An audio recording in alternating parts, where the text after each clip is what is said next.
Stop what you're doing and listen to this. What? What? Why are you making that noise? What was that? Dude, I don't know. Can you chill? Oh no. Quit talking to me while I'm They're pissing. following us. Who? Quick. Quick, get to the car. We don't have a car. No. Oh god. What? Is that... What? That's casting out demons.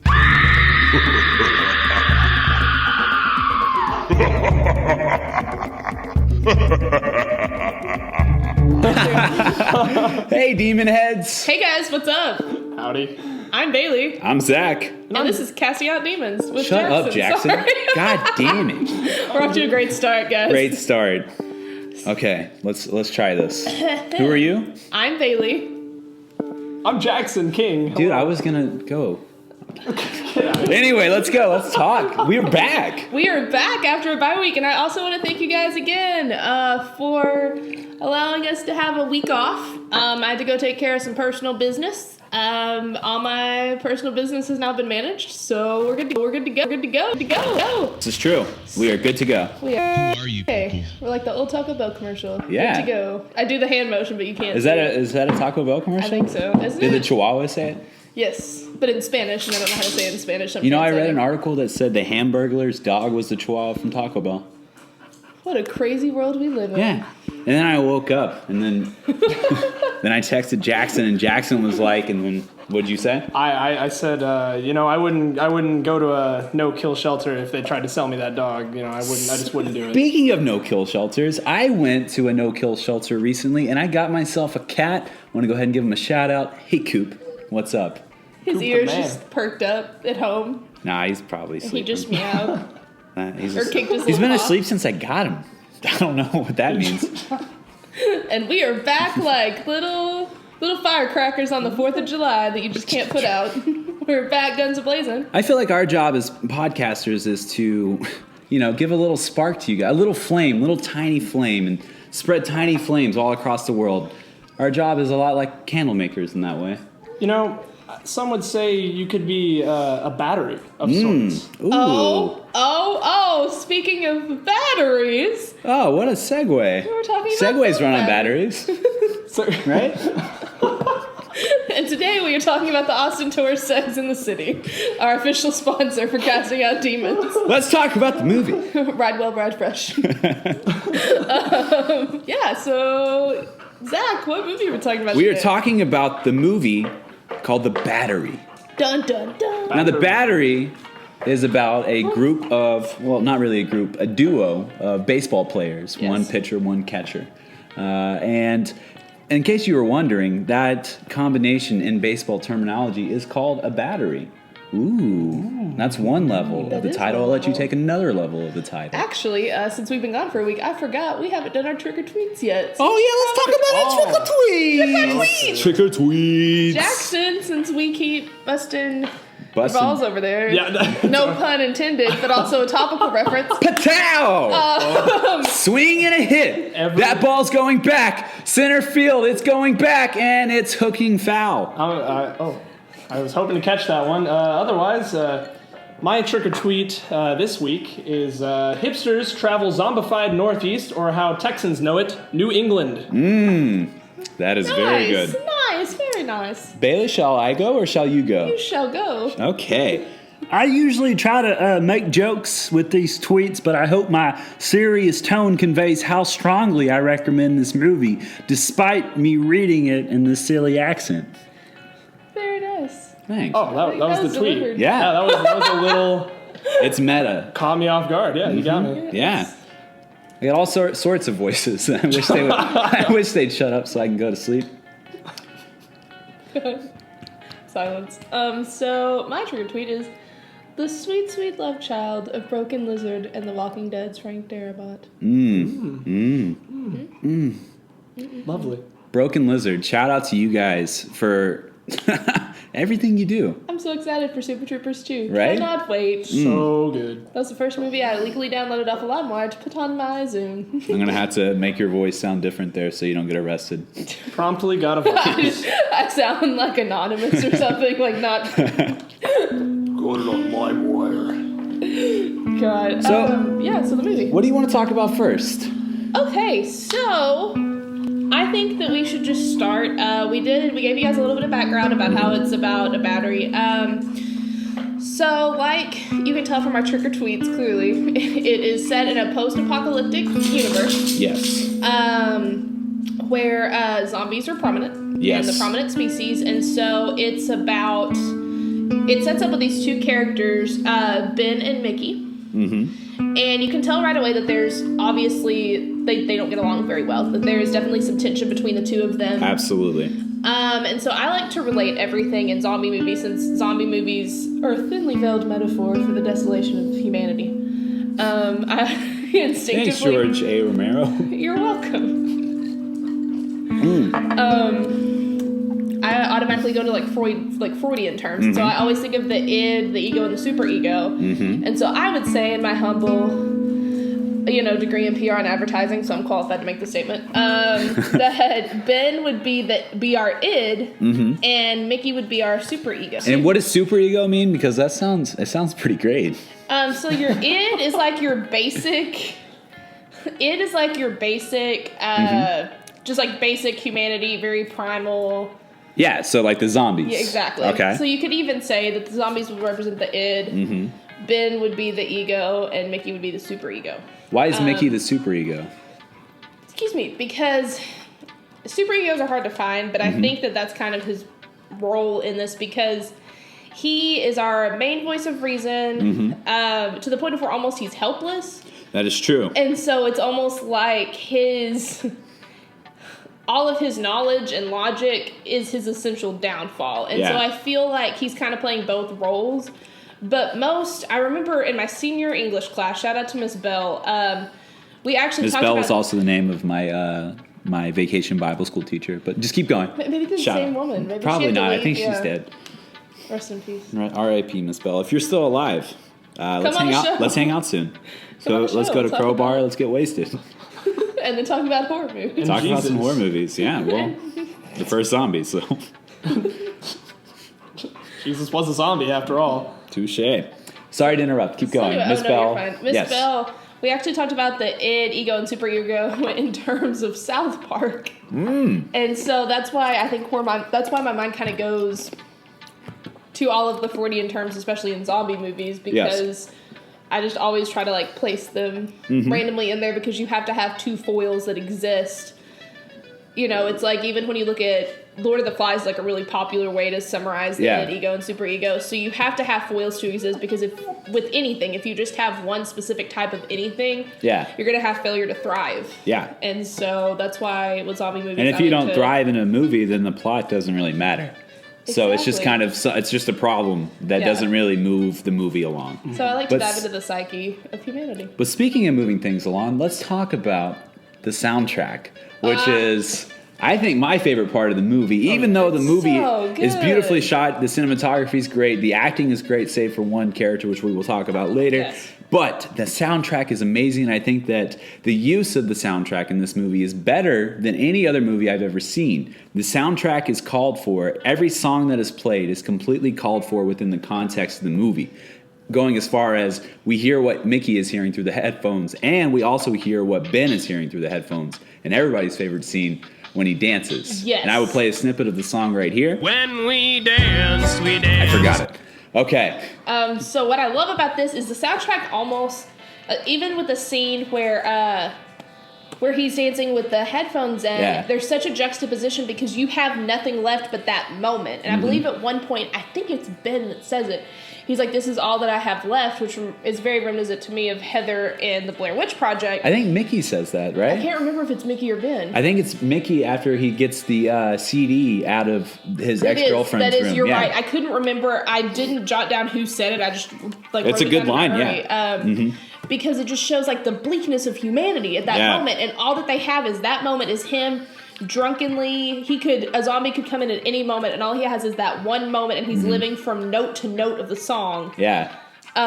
Because that's all that he has. In the soundtrack, it's very upbeat with very dark lyrics. So I love the juxtaposition not only of the soundtrack with the film. What is that band's name? In the movie itself. Rock Plaza Central. They the song that we're addressing is called "Anthem for the Already Defeated," and they also have another song in the soundtrack called "We've Got a Lot to Be Glad For." So shout out to them.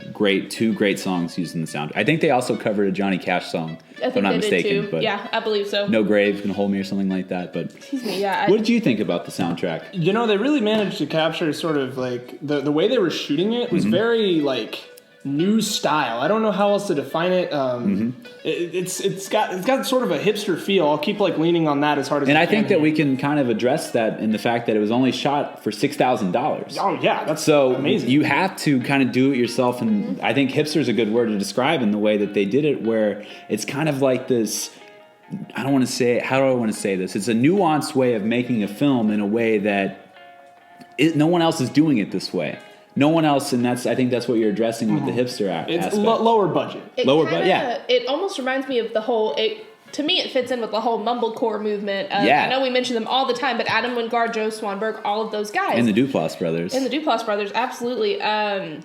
Because it's like there are parts of this movie that remind me of parts of Happy Christmas and Drinking Buddies because it's just so authentic and real. And so I kind of think that it ties in with the whole mumblecore horror. And the dialogue, as well. every time they speak, they're saying something extremely important to the plot of the movie. To the point where there are long periods of time without any dialogue. And you see things like them brushing their teeth, and it's interesting. They brush their teeth from beginning to end, and it's interesting. Oh, I love that. I actually wrote that down because it shows like a little glimpse of humanity that's left, and I love that. And I also wrote down Mickey at one point when he says, "I want to stay in a bed like a real human." Yeah. It makes you realize at that point they realize that they're not even truly human. Yeah, there anymore. is no like, what humans. is humanity? Yeah, there is none left. Yeah, it just so well written. But I believe the use of the sound in as a story function is diegetic sound versus non-diegetic sound. Ooh, yeah. Look at this terminology. That's Go riff on this. Keep going. Oh well, not a whole lot more there. It's just I got really excited. it's all Sorry. good. No. Yeah. The It's word. like Dickens over there. We're taking by the words, so keep it going. No, diegetic sound. Just using it as a plot point, like using the headphones as a means of moving the story forward. Yeah. So That's what I was trying to say, but I'm not as smart as Jackson. Go ahead. We'll keep going. So Who's at the door? Bailey's going to go answer the door for one of our guests that we're having on for the next episode. So Like me and Phoenix Jackson, Playhouse in here. and I think you're going to want to come back for this because we're going to talk about the masturbation scene. this one caught me off guard. Now, I want to hear your thoughts on it first, and then I'll come back in and tell you what I thought about it. And then hopefully Bailey will be back in time to talk about what she liked about it. I can only imagine what you have to say about this. Oh, God. Yes. I hate to say it, but I saw it coming as much as I didn't want to see it coming. And Hey, no pun intended. entirely pun intended on that Uh-oh. one. You'll give it to you on that Yes. one. You should give it to yourself, too. In that case, he was giving it to himself. We are going to keep pushing it along here. And I'm back. I had to laugh so that people would know I was back. We didn't really get into that one in the time you were gone, but I think it's very telling of his character. Yeah. He's sort of feeble-minded, I suppose, at this point in the story. Very, very vulnerable. Absolutely. Very, very vulnerable. And so when this happens to him, or when he sort of executes what is happening, it's sort of just a terrible moment of weakness. Really, like a disturbing, one. Let me paint the scene for people because I feel like you need to know what exactly is happening. So Mickey wakes up and Ben has left him a note saying he's going to swim or something. Fishing, that's what it was. And what does it say? Don't die. Gone at the fishing, end, right? don't die. Yeah, great. So then Mickey wakes up, and then the zombie starts walking towards the car, and he kind of starts to freak out at first, but it's a female zombie. And in terms of zombies, it's a good-looking zombie. Can we go? I don't know how else to say that without sounding like Mickey. She's fairly good looking. So the zombie comes up to the window and starts trying to get into a car. You know zombies. You know how they like to get in cars and get some flesh. So it is stuck on the car window, and it cannot get in, and its breasts are pressing up against the window. And, of course, Mickey's like, It's time to go downtown in my No pants. bra. No bra. No bra. Just like Jennifer Aniston and Friends. Just straight, just pows. Okay? They have a great AC system in Friends and wherever they shot this movie. The AC is fantastic. Yes. Outdoors. The outdoors AC. The Northeast. So Mickey starts to, well, there's a moment of hesitation, but it's very slight. And then Mickey starts to, pleasure Mickey.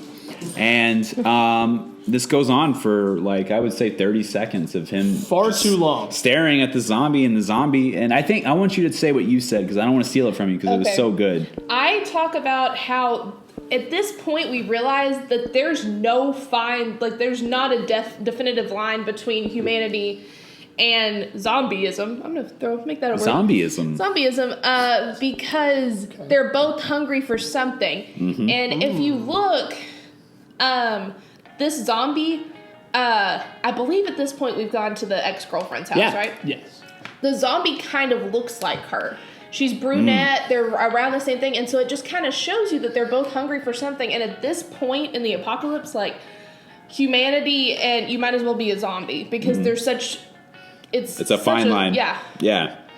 You Such a said fine something line. earlier, and it's both of them are craving flesh in their own way. Exactly. And I think that's and that carnal... Just that carnal it's a really interaction. interesting dichotomy they play with at that point in the movie, and I think that it was very telling of what Mickey's character what his downfall will be later in the movie. Exactly. It's... And this came right after he got in contact with Annie for yes. the first time. Yes. So it's sort of like I got rejected kind of thing, but it His had a- rebound girl. Yeah. I love how they talk about the manic pixie dream girl. I love that All reference. right, let's hear it. Because the manic pixie dream girl, I believe, don't hold me to this, but I believe it was first used to describe Kirsten Dunst's character in Elizabethtown. I think that's the first time the phrase was like popularized. Who coined them? Oh my gosh! Was it Roger I want to Ebert? say it was Ebert. It was Ebert, but also don't hold me to that either. Don't hold Bailey's in it. Don't put Bailey in a corner. .wordpress.com. We're plugging early this so- episode. So it's like a character like Penny Lane from Almost Famous. Cameron Crowe kind of created the Manic Pixie Dream Girl or popularized the idea of it, where she's just this quirky, lovable, weird, eccentric, slightly crazy Zooey Deschanel. Zooey Deschanel and New Girl Yes. character, and so Or which we all in love. anything, really. Exactly, which we all love. She doesn't have a lot of range, Zoe, but She's great though. yeah, She's cute. great an elf. Real cute. Stop. And so it's just really cool that they reference that, and it just shows. What I liked about it is it shows that even with all of this going on, we're still relying on like pop culture references and things like that. So we have that little piece of humanity that's been sculpted by someone else, and so it's kind of cool to like see how that all plays together and works together really well. But I appreciated that reference when he's talking about Annie. Yeah, for sure. I have a little line that I wrote about the masturbation scene. I would like to read it now if that's possible. It's the best masturbation scene you will ever see. It's funny, sad, dark, and somehow unsettlingly and extremely relatable. Now take that for whatever you want to say, whatever you want to make of that. That's you. You project your ideas onto it. I'm just reading what I wrote. I'm scared of the little glimpse into your spank bank that I just got. That's slightly Oh, horrifying. no. I'm not saying I wank at the zombies or anything. I'm just saying if I was put in that position, I don't know what I would do. There's a word for that? Necrophilia. No. And it's illegal. Necrophilisac. There you go. And Necrophilisac off your mom. Follow him on Twitter. At gmail.com. And you know, there were just a lot of the movie was just riddled with moments like this. Though. Yes. This wasn't like the only one of its kind. Like No. I can't really pull one off the top of my head away from when they were in the car. Yeah. But like there was just these prolonged moments that just went on just a little uncomfortably long and Like the scene where Ben's waiting for Mickey to get back with the keys. Oh my gosh. Heartbreaking scene. Or freaking Jerry. Can we talk about motherfucking Jerry? Yes, for 2 we sure seconds? can. Because Jerry was my least favorite part of this movie. Yes. Jerry is this character that they run into who actually is coming from the place where Annie is. The orchid. The orchid. I couldn't remember what it was. That's why I'm here. You know what? I almost, That's really all I brought to the table. So I'll That's see it. you guys later. Yeah. I almost called it the orchard. The So orchard. I'm glad that you saved that. You saved the show. I'm glad I could help. So he's actually escaped from there, and so he holds up Ben and Mickey. He holds them up At knife point. at knife point and says that he's trying to go find his daughter or something, right? He's trying to go find somebody. Yeah, his family. His family. His family. And so he's like, the orchid isn't what it seems. But the guy who does this character, I don't know if the scene's necessary having him there, because I know that leads Annie I think to it's chasing necessary him. because the whole issue with the keys at that point. Yeah. Yeah. Yeah, it Yeah. leads Annie to chase them. Yeah, it gives them a reason to leave the orchid, and you got me saying orchid now. It gives them a reason to leave One of our sponsors this week. Funny enough, they did go to an orchard in the film, so they sure it's did. not off I think ground. that's why that and us All are that talk sponsor. about Freud's got me slipping up, man. So, Yeah. heyo. So I think that it is a necessary character, and my theory on what Jerry's character is, because the movie was made for $6,000, and it was Jeremy Gardner, the director and the star of the movie, Mickey. Yeah. Not Mickey, Ben. He got, I think it was $600 from 10 different people. And my guess is that one of those people was like, I'm only going to give you my money if you let me be in the movie. And I think that's who Jerry is. That's my theory. It's so bad. It's terribly that actor acted. looks really familiar. It's I think that's why he thought he could be in a movie. It kind of makes me think of I don't know why I made this parallel, but it makes me think of John Hamm and 30 Rock, how they just hand him things because he's attractive. Yeah. And so I was kind of visualizing John Hamm's character from 30 Rock, because I feel like that would be something that they would do. I just feel like that would be something that he would stumble on the set and they're like, hey, you're attractive. Yeah, because just he be in the acts. movie. It's about at this caliber. It's give me your keys. Do it now. I'm surprised he's not reading the stage directions. Give me your keys. Veer stage right. Oh shit! I wasn't supposed to say that. Was I? Can we cut here? Yeah, exactly. The guy who plays it is a guy named Niels Boll. I don't know how to say that. Bolle. Anyway, his other notable works is Late Night with Jimmy Fallon. He played Abe Lincoln. Oh yes, that In one classic, the episode. timeless episode. We all remember where we were when we saw Abe Lincoln. 2011. I was asleep. Well, he probably got shot on that too. If he's Abe Lincoln, someone probably played John Wilkes Booth, and it was probably Ben, because Ben shot him in the movie. I get You got it. I got You get it. I get you. So let's talk a little bit about Jeremy Gardner, the director, the star, the man who made it happen. Actually, and also Adam, I think it's Kroheim, is one of the producers. So Yeah. our main two characters are also working on this movie intensively. So it's Yes. kind of cool. Kind of cool. So I read this interview on bloodydisgusting.com. That is bloody, is that a dash? I think that's the correct term for it, disgusting.com, with Jeremy Gardner. And he talked about how waiting was a crucial aspect of the film. And I have to agree, okay? I wrote that, so I had to read that. The passage of time not only adds suspense, it allows us to see the attention to detail that makes this movie what it is, and that is a work of art. Whether it's the guys playing baseball, draining water out of cans for disgusting drinking water, or brushing their teeth to completion, there's a paramount importance on utilizing every detail to give the viewers insight into the minds of two broken people relying on each other in very different ways in order to survive the horror they found themselves in. And if that sounds really well worded, that's because I basically just transposed what Jeremy Gardner said and put my own little spin on it. So I think that's a good take of what the movie is. Well, I also, what do I have here?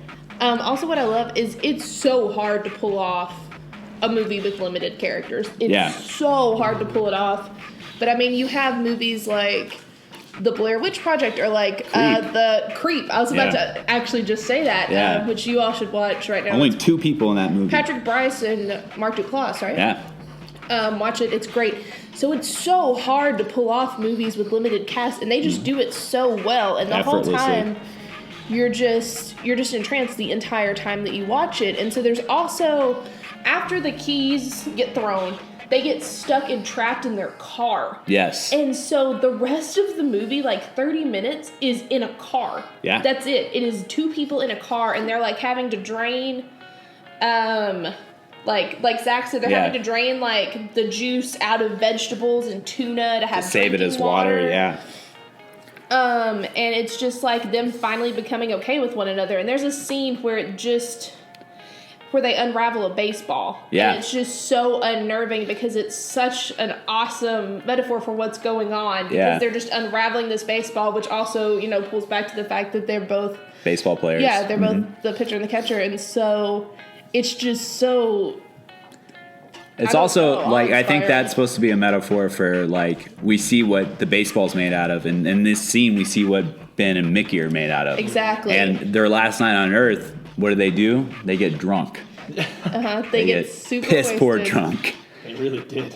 What was the game they were playing whenever they were passing the ball? Rock, paper, or scissors. scissors. Yeah, that's it. Competitive drinking. You lose, you drink. Yeah. What's that nationally acclaimed game? What is that game that people play sometimes? I forgot the words. And then Mickey wins, and then he goes, "All right, drink for winning." And he's like, "Okay, why not? We're already dehydrated. Let's go." But So they devise a plan. they do. They devise a plan to retrieve the keys that Annie threw in a field. Wasn't much of a plan. It was more like, "I'm going." Yeah. The other guy, and Ben was like, "Okay, Because good at luck." this point, Ben's been shot in the leg. By we should Annie. clarify. Yes, Yeah. that Ben's and it's been fucking shot. Mickey's fault too. It's all Mickey's fault. Yeah. So what happens in the scene where we'll go back to Jerry, which is everybody's least favorite character, kind of like Seinfeld. Just kidding, And Jerry. I Parks love and you. Rec. Parks and Rec. Jerry, Gary, Larry, Barry. There it is. So Jerry holds him up at knife point. Ben tricks him into thinking the keys are in the car. So he lets Mickey go. He gets in the car. Then Ben holds up the keys and he's like, "Oh, you motherfuckers." So he takes off in the field. And then Ben shoots him in the back, which it's kind of fucked up. It's pretty. But it may be necessary. You never know. He could have come back and tried to. Honestly, if he didn't shoot him, though, maybe they would have survived. Maybe he would have come back, and they all could have teamed up. I'm just upset because Hide and Seek by Imogen Heap did not play in the Right? background. It's Jerry Bell. Shia LaBeouf just pops up and What'd points. you say? He just fell in the background. So, I was happy when Jerry died. I don't know. I was Yeah. like, yeah, about time. Like, screw that guy. Like, We're also sponsored by the OC this Yeah, week. segueing Watch from- well, watch fresh.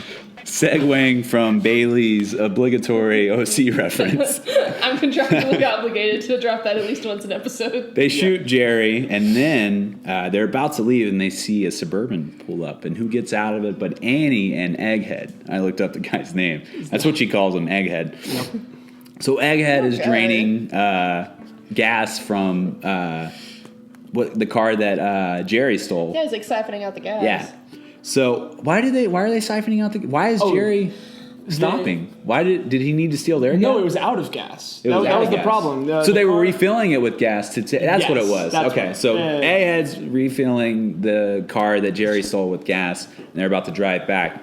And then Annie starts talking, and then fucking Mickey's like, "Oh shit, that's Annie," and says her name, and she's like, "God damn it, Mickey!" Then shoots Ben in the leg, and like, "Don't follow us. You're not supposed to follow us." Throws the keys out into the field. It's dusk. It's almost nighttime. So the next scene we see, the guys are looking, or Mickey's looking for the keys. Ben is over there like, "Oh, I'm shot," etc. So they're looking for the keys. It's nighttime. They're like, "Let's just wait in the car. Wait it out. In the morning, we'll look for the keys." And then what happens? zombies. Yeah, go Jackson. Just a horde of zombies surrounding the car, all trying to get in. Just like 50 zombies just surround one car. It's just a terrible scene for them. Yes, and the sound is just it's so constant. It's just that the entire time. Yeah, it's a very guttural noise, and then Ben's like, it's like, Well, first you. Mickey gets upset with it, and Yeah. he's like, shut Yeah. up," and then like slowly but surely, like the longer they stay in the Yeah. car, the more Ben starts to like it's like, lose his. what does Yeah. he say? Like water, like rain on a rooftop. Is Yeah. that- Yeah. That's what Ben says at first. Yeah. That it reminds him of.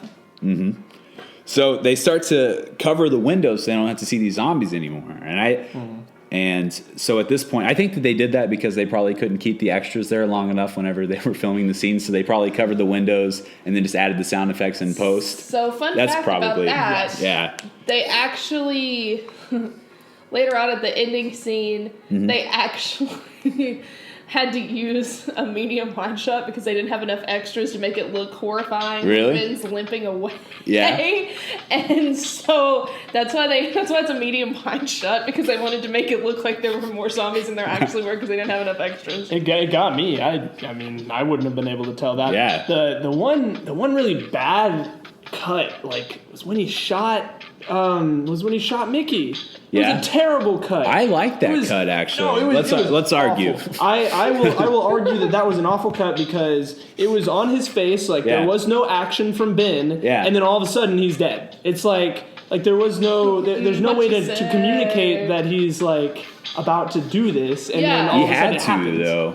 I think it was decent for like it's a $6,000 movie. You can't show his head like exploding or anything. So I mean, they had people getting shot earlier in the Yeah. film. And so it was just one of those things where I feel like that was something they could have put a little bit more attention to, especially for a character that weighs so heavily. You know. Well, Yeah. I mean, that they might have been at like 5.9 on the budget. It is that extra the ending. $100 to take their 12 extras to Whataburger when Yeah. they wrapped. So you know. I was wondering if they shot the drinking scene last, or if they shot it first, because you either do one or the other. Yeah. And I came to the conclusion they had to have done that last, because just like the makeup and the way their hair and just how sweaty they looked was Yeah. just totally like by the end of the scene they were like clean. Like it wasn't. You're right. That's probably true. So I don't know. It's all over the place. So they Okay. cover up the windows of the sedan that Yeah. they're in. It's sedan, right? It's a sedan. Is Drive that- well, drive fresh. Whatever, It's a sedan. Volvo? Fuck you. I don't know what it is. A baby blue sedan, okay? It's not No, it's blue. brown. Yeah. I was like- I was thinking the Modest Mouse song. Give me a break. Okay, so in the car, cover up the windows. Then they get drunk. They wake up. Mickey's like, I'm gonna go get the keys. So Mickey exits through the sun. Well, actually, back up because Mickey mentions this plan and kind of gives us some backstory on where they were before where you started the movie, and they were in a house together. Now, in this house, they needed to leave. So what they did was lock all the other entrances and let the zombies into one entrance, and then so they could go out the other. So all the zombies come in this one way and opens up a clearing so they could leave the house. And then Mickey's like, what if we tried that? And he's like, no, it won't work. Ben's like, it won't work because of my leg, etc. I'm hurt. So Mickey's like, next morning, he's like, I'm going to go out the sunroof. I'm going to go get the keys, come back. We're going to drive out of here. Everything's going to be cool. Mickey goes out the sunroof, moonroof. It was daytime, so sunroof. So Mickey goes out, and then zombie roof. We've been gone for a week, guys, so we have to give you the best material that we have. Yes. Oh, hey, look, it's got a sunroof. Oh, now it's a rain roof. Close that thing. Ah, cha cha cha. Mickey goes out. The camera stays with Ben. Yes. Ben's in the car. He's looking out, and you just hear zombie sounds. Pulls out a cigarette, smokes the cigarette to completion. Stays with Ben for a solid 2.5 minutes, and it's just waiting. And I think that goes back to what Jeremy Gardner was talking about, how waiting is the most crucial aspect of. I think that's all you can really do in the zombie apocalypse is wait Well, until. I think delivery is an important part of anything because, Yeah. like, as a comedian, delivery is everything, and so in that moment, Mm-hmm. you have to have the right amount of pause. And I feel like if they had made what happens next an instantaneous thing, there would have been no payoff. Yeah, and there was hella payoff, if I can say that. Whenever Mickey gets back, you know. Like, he doesn't even have to talk. Ben knows, Mickey knows, it's fucked. And then he shows that he got bitten, and then Ben is just like, God damn it, and Pretty shoots much. Mickey in the head, and Mickey's dead. But Ben's ending soliloquy is beautiful. It really When is. He's like, because he's radioing Annie, and he's telling him that he's gonna meet him at the Angry Orchard, and he's like, he's like tells her how he's responsible for the death of his friend, how she's responsible for the death of his friend, and she knows it, and he's gonna come after her, blah blah blah blah blah, and then uses the technique that they used back at the house and opens one of the doors so the zombies can pile in, and then exits out the other one. Meaning it could have worked the entire time. Pretty Yes. much. So ultimately, Mickey's responsible for the situation, but maybe Ben is the one responsible for Mickey's death. And I think Ben realizes that. So that's why he's immediately trying to cast it onto Annie so he doesn't have to accept that blame because he's by himself now. And that kind of weight would just make his character just fucking like, what's the purpose of carrying on if you don't have something to avenge? You know what we didn't even talk about? What? So there's a scene in the movie. Okay, this is an important plot. How did we freaking miss this? Okay. I don't even know what you're talking Important about. plot point. Mickey never killed a zombie. Mickey Oh, doesn't kill yeah. zombies. Ben Yeah. completely kills zombies. And so there's a scene. It's after the scene where he's dancing, right? Yeah. And so, because the deal is, since they're going to stay at the house, you have to realize Mickey is constantly wearing headphones, and Yes. which kind of is like a double meaning for the title, because not only are they a battery, and also like a battery eventually runs out, is how Yeah. we took it. Yeah. And so, Mickey is relying on batteries for his Walkman. that plays CDs. Think about the last I time you was- said that sentence. I had to out look loud. up. Connection. I had to look up that Walkman was actually the word. I was like, did I imagine that was what we used to call Walkman? those things? You know, in the first scene, I wrote a note on my little Yeah. phone on a note, and it was Yeah. just like batteries in Walkman, and Yeah. I was like, Question. oh, these are gonna kill them in the end. Like you take off your glasses, and you're like, what does this mean? Yeah, had nothing to do with it. I was almost upset that a battery God, isn't it's what so actually good. killed them. So Mickey I just, swallows a threw it battery. back. Well, batteries are what killed them because batteries are what allow them to talk on the walkie-talkies in the first place. So if they never have batteries for the walkie-talkies, they never die. Bit of a Just stretch. say, I like It's- it. I'm it's gonna all- start throwing that out at random. Just start singing it. But I do like the fact that he did unleash the zombie on him. It was Yes. super Okay, fucked up, yeah, that's and exactly. I like I don't that. know how we forgot this Yes. part. I had it in my notes with an asterisk beside it and underlined, and still forgot about it. So you have to realize the deal is when they're gonna stay in this house. It's when Mickey's like, I want to feel like a human so that they can sleep in a bed and everything. So Ben grabs a zombie from outside and unleashes him in the room and locks him in Mickey's room until he kills him. And so He gives him a baseball bat to do Yes. this with, by the way. Yes, which, it was... But Mickey's a pitcher, so he's probably not really that good at handling a bat. Exactly. And he was a bullpen pitcher, too. He wasn't even a starter. It's very true. Yes. So he's already doomed right off the bat. Yeah. Different social circles, obviously. You Ben know? was a catcher, by the way. Popular kid. Probably could swing the bat pretty good. So just he's a douche. That's fancy sports talk for Yes. Ben's a douche. I never get to talk about sports. I love doing it. I love sports. You should throw that on your other podcast. throwing out pitches. Throwing out pitches. Our sister podcast. Here's a curveball for you. Let's talk about what you would change. What we would change. To end this, I just Oh, want to yeah, say go that I ahead. think it was essential for him to put that zombie in there so that Mickey could kill him. Mm-hmm. Because I feel like Mickey had to get down to that primal level. Because Yeah.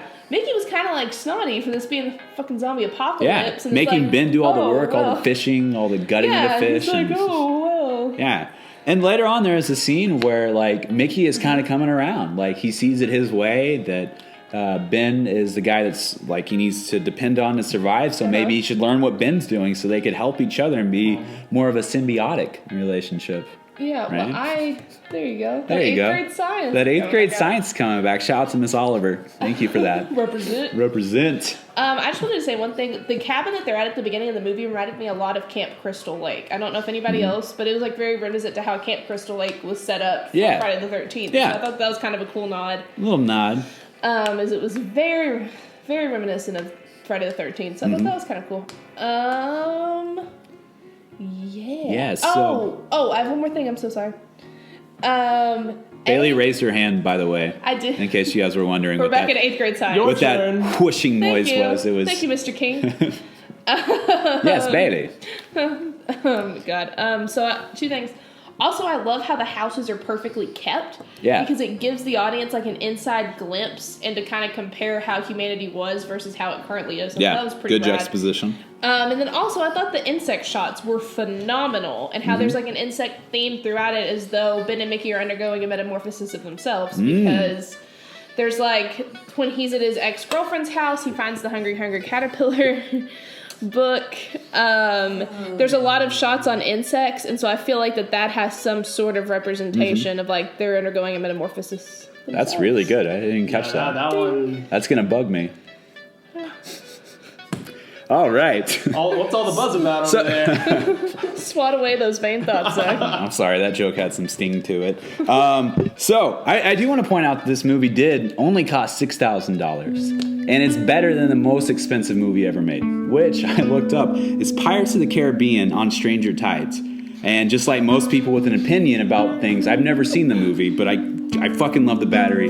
So shut the fuck up. It's better. Is on Stranger Tides the one where she like I have no where idea. she like I've never dissolves seen it. into crabs when like Calypso? Is that the one? Sure. That's the one. Or is that the fourth one? Wait, that's Johnny the Depp fourth in that one? No, that's the one he's not in. Really? I believe- Is the fourth one where it has like They nobody? cost so much money if they're Yeah, not they paying don't- for they Johnny don't have- Depp. I don't know. I've never seen any of those movies, but that movie's based on a theme ride at a park. But speaking of Johnny Depp, I cannot wait for the next Kevin Smith trilogy. Oh, yeah. Part of the trilogy with Tess to come out. Yeah. Cannot wait.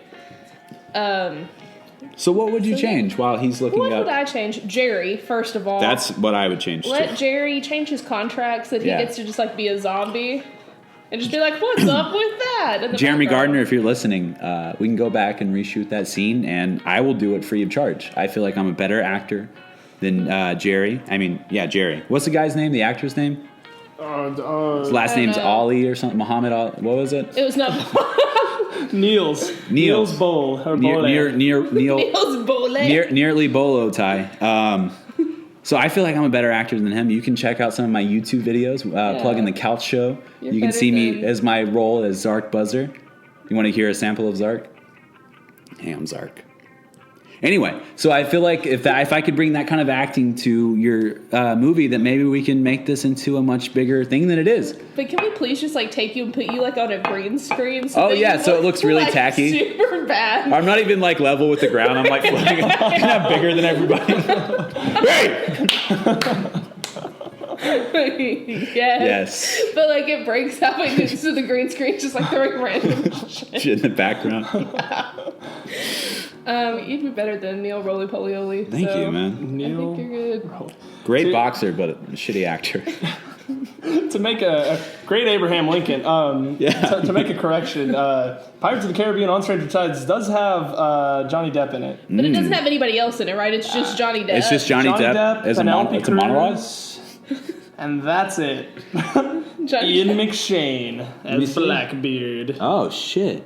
Oh, I accidentally clicked. Kevin McNally. He was born on April 27, 1956 in Bristol. Now we're just England. gonna IMDb. We're gonna read out random birthdays on IMDb. Keith Richards was in it. Yeah, he was Johnny Depp's father, I believe. Anyway, that's the most expensive movie ever made, and the battery's better than it. Isn't that crazy, Is that kids? really the most expensive movie I googled ever it. I googled it. Yes, You it Googled is. it? Google it. As the fact checker here today, That's- Yeah. I'll double fact check that. Much Jackson. like Mickey Googled himself. Zach Googled. Ooh, nice. Right? Okay. That's very good. Yeah. We were gone for a week. I could write all these jokes. She's got a whole list of jokes, guys, and they're all better than mine. They're So, mostly about butts and masturbation. So if we Totally right. veer Yes. off of that, I'm lost. 3.78 or 3,785.5 million. Yeah. yes. 375. Combined cost of 623 million after tax. Yes. So 30 million went to Penelope Cruz, Mm-hmm. 30 million went to Johnny Depp, and then the rest went to the movie because it was awful. So this movie is literally 100 million times less expensive. Well, that's not true. That's bad math. It's 100,000 times less expensive. There we Give me go. a second. Yeah. Give me a second. I misspoke. Who was your 8th grade math teacher? My mom. What? Yeah, it's a long story. My math teacher got arrested in the 8th grade. So we basically just had a classroom where we went and sat. And I don't know if I should be saying this out loud because we actually weren't supposed to tell him. We didn't have 8th grade math. Like our teacher was there for like the first 6 weeks and then she was arrested. So we just go sit in a room with somebody that facilitated us and they never taught us. That's Algebra. awesome. No, it's not. Because there's a lot of people that never. Zach, It's 100 million times worse than it sounds. Actually, so much makes sense now. So much Yes. makes sense. Well, as long as a calculator has a battery in it, Yes. Zach will be able to do it. Ooh. Yeah. Thank you. What would you favorite change? Jackson King. Well, back on because my I mind. think me and Bailey are in agreement on we would change the actor who played Jerry. Yeah. we would superimpose Zach in. Man, I would change Mickey's death. I can't stand Okay. that cut. Like literally, it's etched in my mind. It was awful. Like I did not like it. I think they could have spent even just a hair, just more time on Ben's face. That would have literally just solved the problem. If it showed just him just having remorse, him having some sort of problem, but no, it just happened. I would change the fact that hide and seek is nowhere in this movie. All And right, there's babe. Also, the other thing I would change, actually, Annie, like, she acts it, like, she doesn't have a lot to act with, but I Yeah. feel like at times she's a little flat. Like, Well, I her think she delivery's a has to little be kind of flat. stoic. Like, Oh, I think yeah. that her character calls for that. I don't think the Yeah. actress did a bad job or anything. True. I think that she had to be kind of distant from the situation because I think that she genuinely had feelings for Mickey. And I feel like that she was trying to protect him by not letting him come to the Orchid because I think that it isn't what it says it is. And we should also talk about how Jeremy Gardner is talking about making a movie called The Orchid. Ooh. Where we see inside of what the fuck that is. So that's something that could happen. That would be. I interesting. just. He's yeah. also talking about making a movie. I want to plug this because this idea sounds You so plug great. yours and then I'll plug Yes, mine. he's talking about making a movie where a guy falls in love with a cobra. Yes, I'm talking about a snake, like the snake that appeared in Austin a couple of weeks ago. It's posting the, on it's the same Facebook. Yeah. snake. Fame Same- really took a toll Yes. on it. He's talking about making a movie where a guy falls in love with a cobra that he keeps in his ex-girlfriend's room. And I think that he means the guy's ex-girlfriends, not the cobra's ex-girlfriends. What a twist that would be. Yes, M. Night Shyamalan is not directing this movie. It's just a hole in the ground. It's- He's just like living in there. Don't cobras live in that that little wicker basket thing that they play the flute? Is it a flute? I don't know. I see that A recorder. your knowledge A of the recorder. Master of Disguise from 6th grade. Yeah. Really? That's what we watched in English class in 6th grade. Is The that what Master you of watched in math Disguise. instead of learning math? No, we actually watched The Secret, that documentary about the book. God. I'm not making that up. I sat Oh down my and watched God. that movie with my mom when I Yeah. was in like the 7th grade, and I was Yeah. like, "This is stupid." That's what we did. Like, seriously, we watched The Secret. And we watched it more than once. Where did you go to school? Like, Burkeville High School. Like, Shout out wait- to Have math. Shout out to my Mustangs. did you go to like Wayside School? Like that book that we read in elementary school? 'Cause I that's didn't what read that you're- book. We didn't have to read books. Or do math. We just show up and they're like, yeah. Guys, Zach's actually illiterate. He actually doesn't have notes. I also did. He just dated a memorizes. cobra. He just hears something and memorizes it. I'm an illiterate college graduate. Oh my god, Guys, I slipped through the cracks of the American education system. It's like A Beautiful Mind, Mm-hmm. but instead of just writing stuff on his dorm window, he just draws pictures because he can't spell. No longer in True. debt though. How about that? Yeah. Didn't have to learn. Didn't have to pay. You should have known this when I signed the contract onto the show and just put an X. Like, you should have known that. Well, I was wondering Amongst why all you this. cried and just looked at your pen. Guys, back to the movie. I tried to reel y'all back with the battery puns. but Yeah. that's it's real hard to Back do. to the movie. I want to say that this is the best $6,000 anyone has ever spent, but that's only because I charged $7,000. Oh my boo. $7,000 for my services. However you define that. What? What's your rating on the movie, Bailey? I would give the battery an 8.2. Good. Yeah. I give the battery an 8.9. And I think it's one of my favorite movies that we reviewed so far, and to the point where 8.9 is almost an insult to how good the movie is. But I think in terms of when we're talking about this podcast, it should be about horror movies. And the reality is that this movie isn't really that much of a horror movie. It's more of a drama. And I think that kind of hurt it to where it could have been up where I put The House of the Devil at 9.8. But the fact of the matter is, besides dealing with humanity and what that really means, there really isn't that many scares in this movie. Are you sure you didn't actually mean to give it a 9.8? But Shut up. I believe what I learned in math class. What I learned in math class. You want to know what I learned in math class? That if I think about it long enough and I really want it to be an 8.9, then it will be. And that's the secret. Did your math class have like one of those posters with like a cat hanging onto a tree branch that's like, We could- hang in there while you watch The Secret? We couldn't afford posters. We had to just draw crude drawings on the chalkboard. So someone drew like a pencil cat hanging there. Well, we didn't have pencils either. Like I said, just the chalkboard. Oh my god, Jackson, what was We ran out of chalk halfway through the semester, so we brought pocket knives and just etched it into it. You can go check out some of the stuff I wrote on the chalkboard if you want. 2001 Mustang Drive. That's where the school is located. Well, if I had to rate the movie,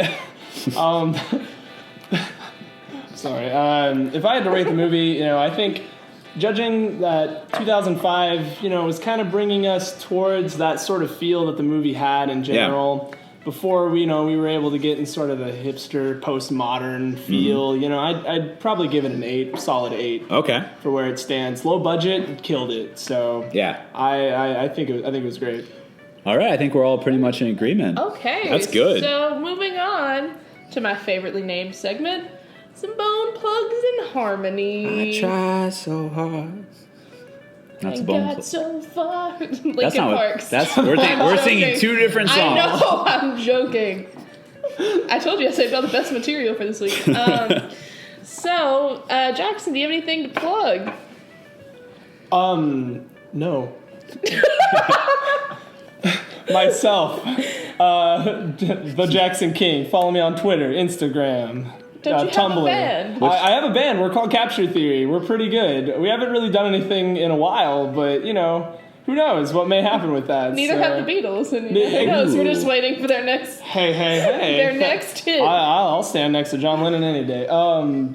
But otherwise, thank you for inviting me to work on the intro, outro music for this. It was interesting. Oh yeah, we should say that little sexy little segment you heard at the beginning, and the sexy little segment you're going to hear in a little bit was provided by Jackson King. Who will be plugged from here and out. Yeah, round of applause at home. Thank you. That was good. Thank you. That was really good. I'm glad that you guys did that. I would like to plug something. Zach, what do you have to plug? I'm coming back, guys. I'm about to start doing stand-up pretty soon. I have finally finished my new set, all new jokes. I'll be performing at Kick Butt Coffee pretty soon, so come out and see me. Give us some dates. I'm not going to date. Zach doesn't give dates for his Just tour. honestly, honestly though, if you really want to check out my comedy, just I'm kind of neurotic, and one day I feel very confident about it. The next day I'm like, no one wants to see you or listen to you, so just go back into your room. And I don't have a room, so that makes it really hard. But I live in my living room, so I will post on Facebook day of and let you guys know where I'm going. So plan accordingly. Wear a sweater. It's gonna be cold. All right. So I have some things to plug.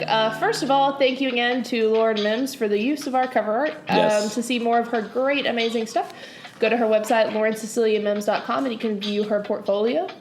Also, I have a blog, which is nobodyputsbaileythecorner.wordpress.com. That's kind of funny sometimes. Also, this is kind of some big news. I actually am working with Hello Giggles. What? So you can check on the Hello Giggles website soon.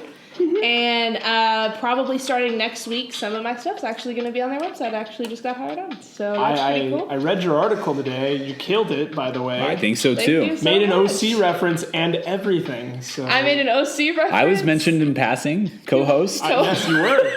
I knew that you knew.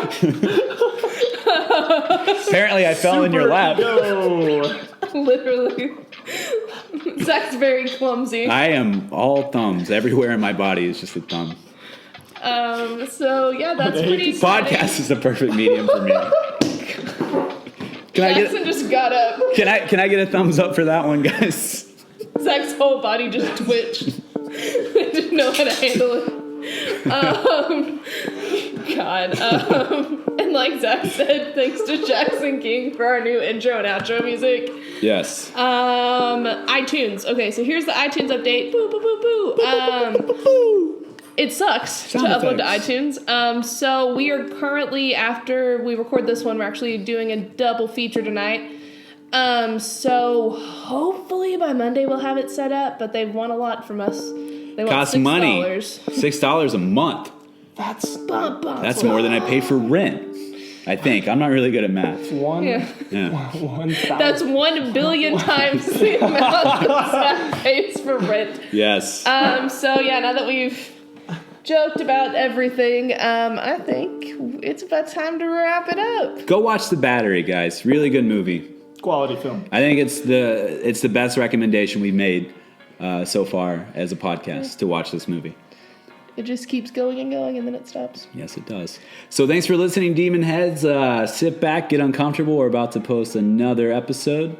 Yeah, and remember, ghosts have feelings too. Stop what you're doing and listen to this. Casting Out Demons is created by Bailey McLeod Perkins. Written by Bailey McLeod Perkins and Zach T. Busby. Music provided by Jackson King. Additional music provided by Looperman.com. Edited by Zach T. Busby. Thanks for listening.